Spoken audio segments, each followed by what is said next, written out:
కానీ గుర్తుపెట్టుకోండి, ఏది జరిగినా సరే నా అంతటా నేనుగా అయితే ఒక్క వీడియోని కాదు కదా, ఒక టైటిల్ని కూడా మార్చే ప్రసక్తే లేదు. విషయానికి వచ్చేస్తే వీడియోస్ ఎందుకు ఆగాయి అంటే, ఇక రమణయ్య అయితే డైరెక్ట్గా మన వీడియోస్ రిమూవల్ గురించే కాదు, చెయ్యని తప్పుకు నన్ను శిక్షిస్తానంటే కాదు, నన్ను చంపుతానంటే కూడా నేను వెనకడుగు వేసే అవకాశమే లేదు. దీనికి చాలా మంది చాలా కామెంట్లు పెడతా ఉన్నారు. వాళ్ళందరికీ చెప్తున్నా, మీరు ప్రశ్నించాలి అంటే నన్ను కాదు, నిన్ను ప్రశ్నిస్తే నా మీద కేసులు పెడతాను అంటే నీ ఇష్టం వచ్చినని పెట్టుకో. ఎందుకంటే ప్రశ్నకు నువ్వు భయపడతావేమో.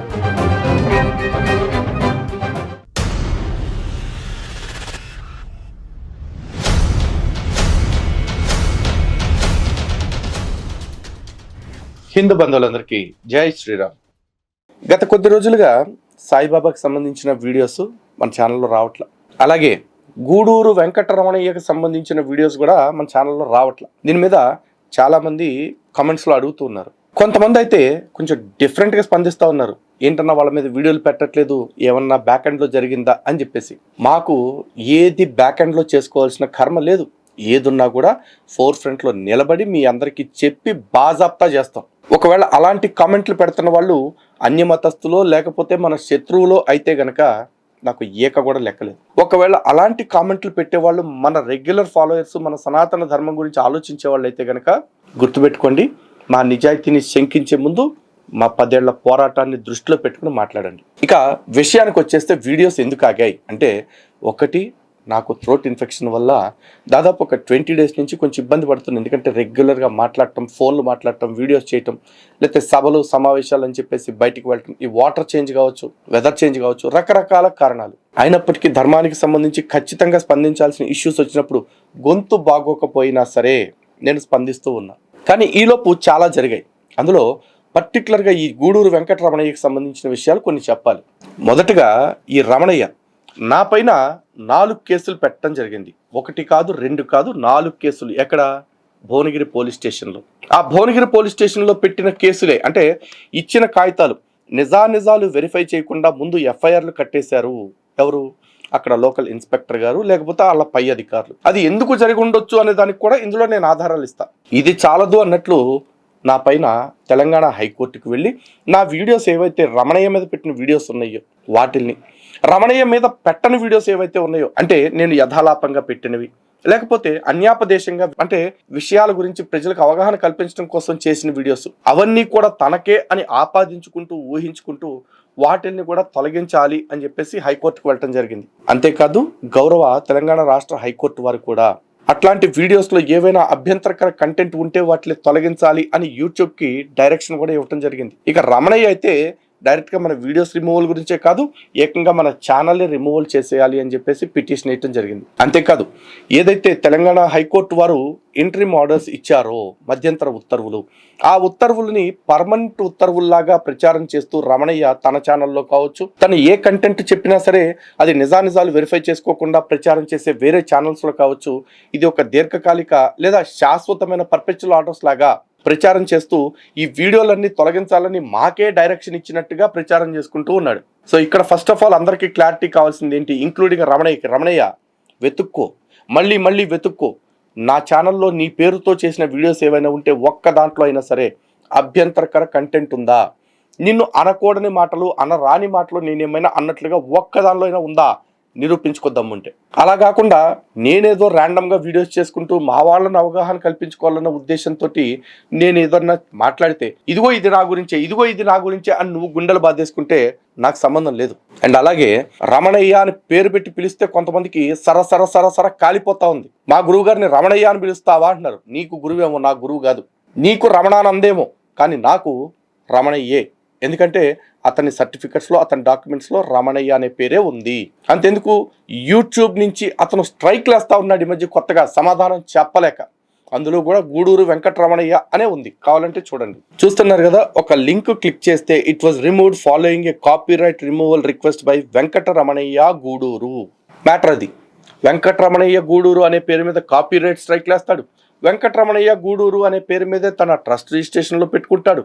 వెంకటరమణయ్య గూడూరు అనే పేరు మీద తన పుస్తకాల మీద పేర్లు రాసుకుంటాడు కాపీరైట్స్కి వచ్చేపాటికి. కానీ ఆ వెంకటరమణయ్య గూడూరు అని నేను పిలుస్తుంటే మాత్రం కోపాలు వచ్చేస్తాయని కేసులు పెట్టేస్తా ఉన్నారు. అలాగే బహుశా హైకోర్టు వారికి ఈ వీళ్ళు ఎటువంటి వీడియోస్ ఇచ్చారో ఎటువంటి స్క్రీన్ షాట్స్ ఇచ్చారో నాకు తెలియదు, కానీ హైకోర్టు వారి దృష్టికి అయితే తప్పుడు సాక్ష్యాలు ఇచ్చారని నాకు స్పష్టంగా అర్థమైంది. అలాగే ఇంటరిమ్ ఆర్డర్స్ తోటి ఏది అయిపోలేదు రమణయ్య, మళ్ళీ మేము కూడా ఫైట్ చేస్తాం, కౌంటర్ బ్యాక్ చేస్తాము. మళ్ళీ చెప్తున్నా, నేనుగా అయితే నేను పెట్టిన ఏ ఒక్క వీడియోని కూడా రిమూవ్ చెయ్యను. కారణం ఏమిటి అంటే నేను ఎక్కడ తప్పు మాట్లాడలేదు. అలాగే హైకోర్టు వారు చెప్పినా మరొకరు చెప్పినా సరే నేను తప్పు చేసిన రోజున దాన్ని దిద్దుకోవటానికి సిద్ధంగా ఉన్నా. కానీ చెయ్యని తప్పుకు నన్ను శిక్షిస్తానంటే కాదు, నన్ను చంపుతానంటే కూడా నేను వెనకడుగు వేసే అవకాశమే లేదు. ఎందుకంటే ఈ దేశంలో నన్ను చంపితే తట్టుకుంటానేమో కానీ నా హక్కుల్ని చంపుతానంటే మాత్రం ఊరుకోవటానికి నేను సిద్ధంగా లేను. ఇక నా బలం విషయానికి వస్తే నేను 4 రోజులు వీడియోలు ఆపేపాటికి అనారోగ్య కారణం చేతనో మరో కారణం చేతనో దీనికి చాలా మంది చాలా కామెంట్లు పెడతా ఉన్నారు. వాళ్ళందరికీ చెప్తున్నా, మీరు ప్రశ్నించాలి అంటే నన్ను కాదు, మీరు నిలదీయాలి అనుకుంటే నా నిజాయితీని కాదు. ఇక్కడ ఒక్కసారి వీడియో చూడండి. ఈ వీడియోలో కనిపిస్తున్న వారి పేరు చంద్రబాబు గారు. ఆయన సర్కిల్ ఇన్స్పెక్టర్ భువనగిరి. ఆయన ఈ సిద్ధగురు రమణానందగా చెప్పుకునే రమణయ్య ఆశ్రమానికి వెళ్ళి అక్కడ శివలింగానికి అభిషేకం చేస్తూ వారి చేత సన్మానాలు స్వీకరిస్తూ ఉన్నారు.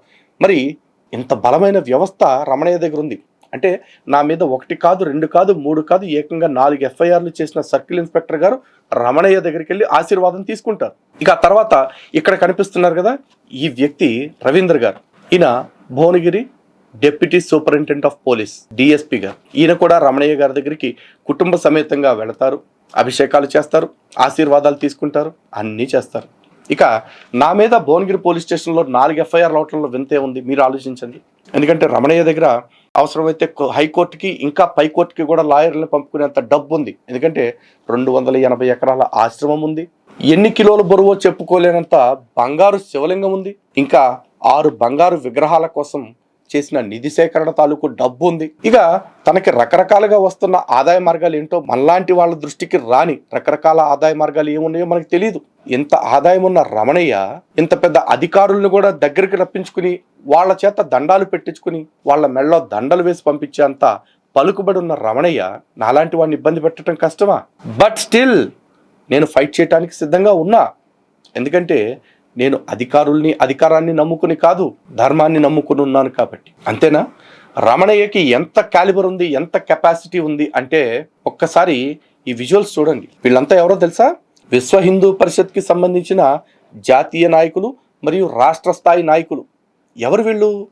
విశ్వ హిందూ పరిషత్తు. వీళ్ళందరూ కూడా రమణయ్య గారి దగ్గరికి వెళ్ళేసి చక్కగా శాలువాలు కప్పించుకున్నారు. ఏ రమణయ్య అయితే 60,000 తప్పుల్ని సరిచేశాను వేదంలో అని చెప్పాడో ఆ చతుర్వేదాల పుస్తకాలని కూడా రమణయ్య చేతుల మీదుగానే స్వయంగా అందుకుంటారు. పోనీ అక్కడ దాకా వెళ్ళి రమణయ్య విషయంలో ఏం మాట్లాడారు? రమణయ్య, నువ్వు సాటి హిందువుల మీద కేసులు పెట్టి వేధిస్తున్నావు కాబట్టి ఆ కేసులు తొలగించేసేయి అని ఏమన్నా చెప్పున్నారా? చెప్పుండకపోవచ్చు. ఎందుకంటే తొక్కలోది హిందూ సంఘాలే కదా, పడతారు వాళ్ళే పడతారు అనుకున్నారేమో, నాకు తెలియదు. ఎందుకంటే పెద్దలు కదా వెళ్ళిన వాళ్ళు. ఇప్పుడు వాళ్ళ గురించి ఆక్షేపిస్తూ నేనేమన్నా మాట మాట్లాడితే రేపటి నుంచి నన్ను తొక్కేయటం మొదలు పెడతారు. ఎందుకంటే అసలే సంఘంలో చాలా పెద్దవాళ్ళు, వీళ్ళంతా సమాజంలో చాలా పెద్ద పొజిషన్స్ లో ఉన్నవాళ్ళు. పోనీ ఇందులో వీళ్ళు రమణయ్యకి సంబంధించిన ఏదైనా విషయం మీద రమణయ్య గతంలో ఇలాంటివి మాట్లాడాడు, వాటిని ఖండిస్తూ అతనికి మాట్లాడటానికి వెళ్ళాము, అతనికి బుద్ధి చెప్పాము, అతను కూడా తప్పు తెలుసుకుని తప్పు దిద్దుకోవటానికి సిద్ధపడ్డాడు అని ఏమన్నా చెప్పారా? చెప్పల. మరి అంత సీక్రెట్గా వెళ్ళింది మాత్రమే చెప్పారు, కానీ ఎందుకు వెళ్ళింది, ఎందుకు చెప్పట్లేదు అని అడగాలని నాకు ఉంది. కానీ అడిగితే నా మీద ఏం నిందలేస్తారు, నన్ను ఎక్కడి నుంచి తొక్కటం మొదలు పెడతారు అనే భయం నాకు ఉంటుంది. కానీ నాకు ఇంకో బలుపు కూడా ఉంది. నన్ను వీళ్ళు తొక్కటం మొదలు పెడితే నాకు తిక్కరేగి నేను ఒక్కసారి ఇది పక్కన పెట్టి వీళ్ళ మీద ఫోకస్ పెడితే, ఎవరి మీద? ఇలా రమణయ్య లాంటి వాళ్ళని ఎంకరేజ్ చేసే వాళ్ళని ఫోకస్ పెడితే అన్ని చిట్టాలు లాగుతా. ఎందుకంటే నాకు వ్యక్తులు ఇంపార్టెంట్ కాదు, నేను ఇంపార్టెంట్ కాదు, నాకు ధర్మం ఇంపార్టెంట్. కాబట్టి పెద్ద మనుషులందరినీ కూడా వినమ్రపూర్వకంగా రిక్వెస్ట్ చేస్తున్నా, వెళ్ళిన వాళ్ళని ఎందుకు వెళ్ళారు, వెళ్ళి ఏం సాధించారు, ఏం మార్పు తెచ్చారు అని చెప్పండి. ఎందుకంటే పేరులో విశ్వ హిందూ పరిషత్ అని పెట్టుకున్నారు. నేను ఎంతో అభిమానించే ఆదరించే సంస్థే అయినా సరే మీ ఇష్టం వచ్చినట్టు మీరు తప్పులు చేస్తుంటే మాత్రం చూస్తూ కూర్చోటానికి సిద్ధంగా లేను. కారణం ఏంటంటే రమణయ్యకి సంబంధించిన వీడియో వినండి మీరే.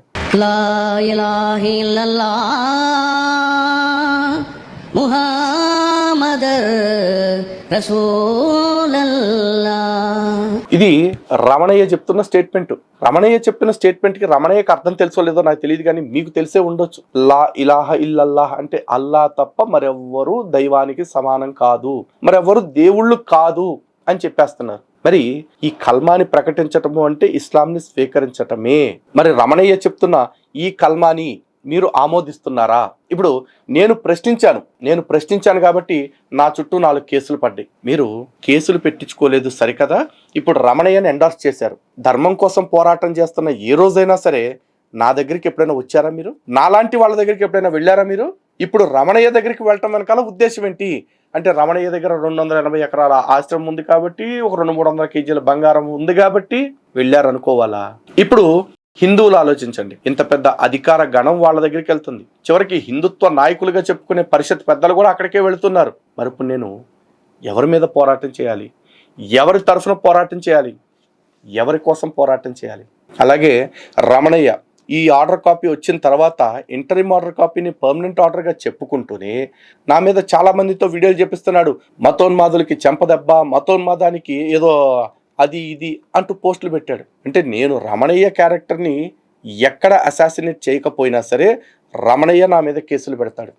మరి వచ్చిన కోర్టు ఆర్డర్ ఏం చెప్పిందో దాని ప్రకారం చెప్పకుండా వక్రీకరిస్తూ నా క్యారెక్టర్ మీద దాడి చేస్తున్నాడు రమణయ్య. మరి ఇప్పుడు నేనేం చేయాలి? మీరు చెప్పండి. సో హిందూ బంధువులారా, దాంతోపాటు మీకు తెలియాల్సిన విషయం ఏంటంటే, ఇందాక కాపీరైట్ స్ట్రైక్ చూపించాను కదా, అది ఎవరికేసారో తెలుసా? శాస్త్రి మునగాల గారు అని చెప్పేసి వెంకట చాగంటి గారి ఛానల్లో వీడియోస్ చేస్తూ ఉంటారు. ఆయనకి సొంత ఛానల్ ఉంది. ఆయన ఛానల్లో రమణానందకి సంబంధించిన తప్పుల్ని ఎక్స్పోజ్ చేసినందుకు ఆయన ఛానల్ మీద 2 స్ట్రైక్స్ వేశారు. అలాగే పెద్దలు వెంకట చాగంటి గారి ఛానల్ పైన కూడా 3 స్ట్రైక్స్ వేసి ఆ ఛానల్ని తొలగించడం జరిగింది. కానీ వెంకట చాగంటి గారు మళ్ళీ యూట్యూబ్ వాళ్ళకి మెయిల్స్ పెట్టడంతో కొన్ని కండిషన్స్ మీద మళ్ళీ ఛానల్ని రీఇన్స్టేట్ చేయడం జరిగింది. అలాగే రేపు మన ఛానల్ విషయంలో కూడా ఏమైనా జరగవచ్చు. ఈ కోర్టు ఆర్డర్ ద్వారా యూట్యూబ్ దగ్గరికి వెళ్ళి మన వీడియోస్ రిమూవ్ అయ్యేలా చేయొచ్చు, లేదు మన ఛానల్కి ఏదైనా హాని తలపెట్టవచ్చు వీళ్ళు. కానీ గుర్తుపెట్టుకోండి, ఏది జరిగినా సరే నా అంతటా నేనుగా అయితే ఒక్క వీడియోని కాదు కదా, ఒక టైటిల్ని కూడా మార్చే ప్రసక్తే లేదు. ఇక రమణయ్య భక్తులు, అదేవిధంగా రమణయ్యకి ఫాలో అవుతున్న వాళ్ళు, వీళ్ళు ఆలోచించండి. ఎందుకని హిందువులు అడుగుతున్న ప్రశ్నలు ఏవైతే ఉన్నాయో వాటికి సమాధానాలు చెప్పకుండా ఇలా స్ట్రైకులు వేయటం, కోర్టుకి వెళ్ళటం ఇలా చేస్తున్నాడు అని చెప్పేసి. అండ్ ఇంకోటి, చాలా మంది తొడగొట్టేస్తా ఉన్నారు. నిన్న కూడా ఒక అక్క ఎవరో జర్నలిస్ట్ వీడియో చేసేస్తూ, వీళ్ళందరూ ఇన్ని ప్రశ్నలు ఇస్తే బాబా మీద ఆయన 100 ప్రశ్నలతో ఒక బుక్ రాసేసాడు అని చెప్పేసి అంటున్నారు. ఏది ఒక్క బుక్ మార్కెట్లో చూపించమ్మా. ఏమీ కాకపోతే తన బుక్స్ అన్ని PDF చేసి ఆన్లైన్లో పెడుతున్నారు రమణయ్య. ఈ బుక్ని ఆన్లైన్లో ఎందుకు పెట్టట్లేదు? అది ఆలోచించు. ఈ శతప్రశ్న శరసంధానం బుక్ని ఆన్లైన్లో పెట్టడానికి ఎందుకు భయపడుతున్నాడు? అసలు ఇంతకీ ఆ 100 ప్రశ్నలు ఏమున్నాయి, ఆ ప్రశ్నలకి సమాధానాలు ఏమున్నాయి అని సమాజానికి తెలియజెప్పడానికి రమణయ్య ఎందుకు ఆలోచిస్తున్నాడు అని ఎవరైనా అడుగుతున్నారా? ఆ బుక్ని ఆన్లైన్లో పెట్టించండి. ఆన్లైన్లో పెట్టిన తర్వాత ప్రతి క్వశ్చన్కి సమాధానం నేను చెప్తా. అలాగే నా మీద ఏదో చెప్తున్నారు, ఇంకా వీడియోలు చేస్తే కేసులు పెడతాం అని చెప్పేసి. రమణయ్య, నిన్ను నేను బూతులు తిడితే నువ్వు ఏమైనా చేయొచ్చు. నిన్ను ప్రశ్నిస్తే నా మీద కేసులు పెడతాను అంటే నీ ఇష్టం వచ్చినని పెట్టుకో. ఎందుకంటే ప్రశ్నకు నువ్వు భయపడతావేమో, ప్రశ్నించడానికి నేను భయపడను. ఇది రాజ్యాంగంలోని ఆర్టికల్ 19 నాకు ఇస్తున్న స్వేచ్ఛ. రాజ్యాంగంలోని ఆర్టికల్ 51AH నాకు ఇస్తున్న స్వేచ్ఛ. అంతేకాదు తదుపరి వీడియోల్లో శక్తిపాతం పేరుతో నువ్వు చేసిన మోసాల తాలూకా అన్నిటి గురించి కూడా నేను ఎక్స్ప్లెయిన్ చేస్తాను. నా వీడియో లాగాలంటే నాకు సమాధానం రావాలి, వార్నింగులు కాదు. హిందూ బంధువులరా, సో నేను ఏ రోజైనా సరే నా పోరాటాన్ని చిత్తశుద్ధితోనే చేస్తున్నా. ఏదైనా ఒక విషయం మీద గ్యాప్ వచ్చింది అంటే దానికి చట్టపరమైన కారణాలు కారణం అవుతాయి, లేదా నా ఆరోగ్యపరమైన కారణాలే కారణం అవుతాయి తప్ప మిగిలింది ఏది కారణం కాదు. ఒకవేళ ఏదైనా కారణం చేత వీడియోలు ఆపాల్సి ఉంటే ఖచ్చితంగా అది పబ్లిక్లో డిస్కషన్ పెట్టే మేము ఆపుతాం తప్ప మాకంటూ వ్యక్తిగతంగా ఎటువంటి స్వార్థాలు ఉండవు. మమ్మల్ని కొనగలిగే దమ్మున్నోడు ఇంతవరకు పుట్టలేదు. అర్థం చేసుకుంటారని ఆశిస్తూ, జై శ్రీరామ్, భారత్ మాతా కీ జై.